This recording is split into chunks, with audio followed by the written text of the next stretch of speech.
Colmar Agglomération a en 2021 sollicité l'agence de l'eau rameuse pour mettre en conformité son système d'assainissement qui rejetait, notamment sur le volet temps de pluie, des volumes dans le milieu naturel de manière trop importante. La loi nous impose de limiter les rejets d'eau usée dans le milieu naturel et c'est la raison pour laquelle il faut absolument qu'on déconnecte un maximum d'eau de ruissellement. Sur le territoire de Colmar Agglomération, il faut savoir que le réseau d'assainissement est majoritairement unitaire, ce qui veut dire que les eaux pluviales sont mélangées avec les eaux usées, les eaux de la douche, de la machine à laver ou encore des WC. En période orageuse, donc ces eaux considérées comme étant sales sont mélangées avec des eaux pluviales qui peuvent être considérées comme propres ou très peu polluées. Le tout est mélangé et rejeté dans le milieu naturel pour délester la station d'épuration. Le but ici, ça va être de changer cet aménagement de type traditionnel avec un changement plutôt fondé sur la gestion intégrée des eaux pluviales.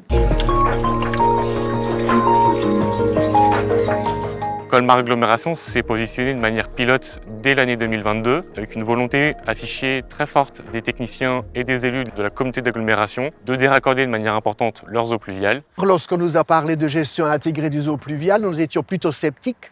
Quand on nous a parlé de nous, il fallait qu'on nous l'explique deux fois ce que c'était que nous. Mais très vite, et c'est ça ce qui est impressionnant, très vite, on a tout de suite compris les enjeux.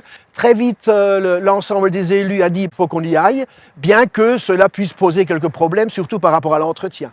Alors il est vrai que nous sommes en train de réfléchir au niveau de Colmar Agglo, de donner un coup de pouce aux communes de façon à ce que cet entretien soit pris en charge par la collectivité. Les communes choisissent plus ou moins ce qu'ils veulent.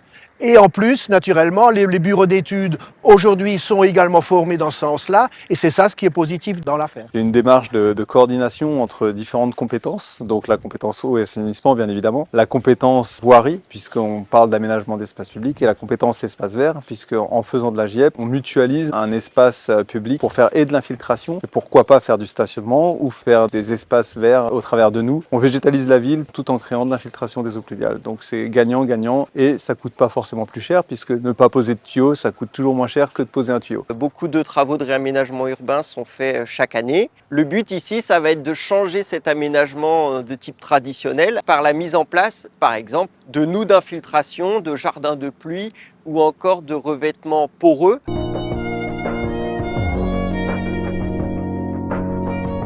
La SPL colmarienne des eaux a décidé de créer sur un terrain qui lui appartenait un espace pédagogique sur la gestion des eaux pluviales en milieu urbain. Cet espace sert de présentation sur les différentes techniques qu'on peut retrouver pour la gestion intégrée des eaux pluviales. On a une partie qui présente les solutions fondées sur la nature, les noues d'infiltration, les arbres de pluie, ou encore la toiture végétalisée. On retrouve également des sections de revêtements poreux, que ce soit des pavés poreux, des revêtements poreux ou des revêtements drainants. Il y a toute une gestion pédagogique qu'il faut faire au niveau des élus pour qu'ils comprennent vraiment ce qu'il y a lieu de faire. Et puis, c'est pas tellement compliqué, hein. Le citoyen, lui, il a un peu de mal à accepter ces noues dans un premier temps parce que c'est vrai, pour qu'une noue soit efficace, il faut déjà laisser un peu pousser l'herbe, il faut laisser pousser un peu la végétation. Mais ça aussi, on a le cas d'une commune où ce sont les riverains qui s'occupent de la noue. Ils ont conventionné avec la ville, donc petit à petit, ça rentre dans les mœurs. Les enjeux sont trop forts par rapport à l'eau.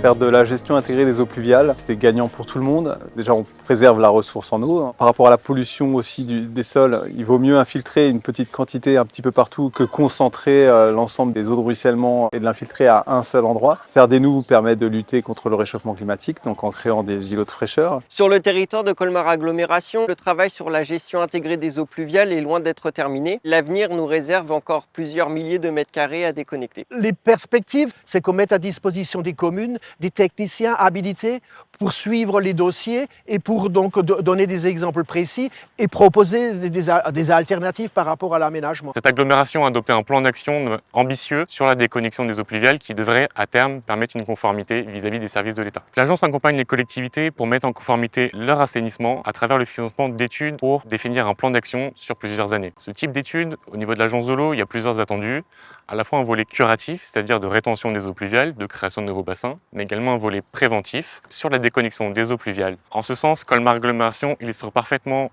le slogan du deuxième programme d'intervention de l'agence de l'eau rameuse, à savoir transformer pour protéger durablement.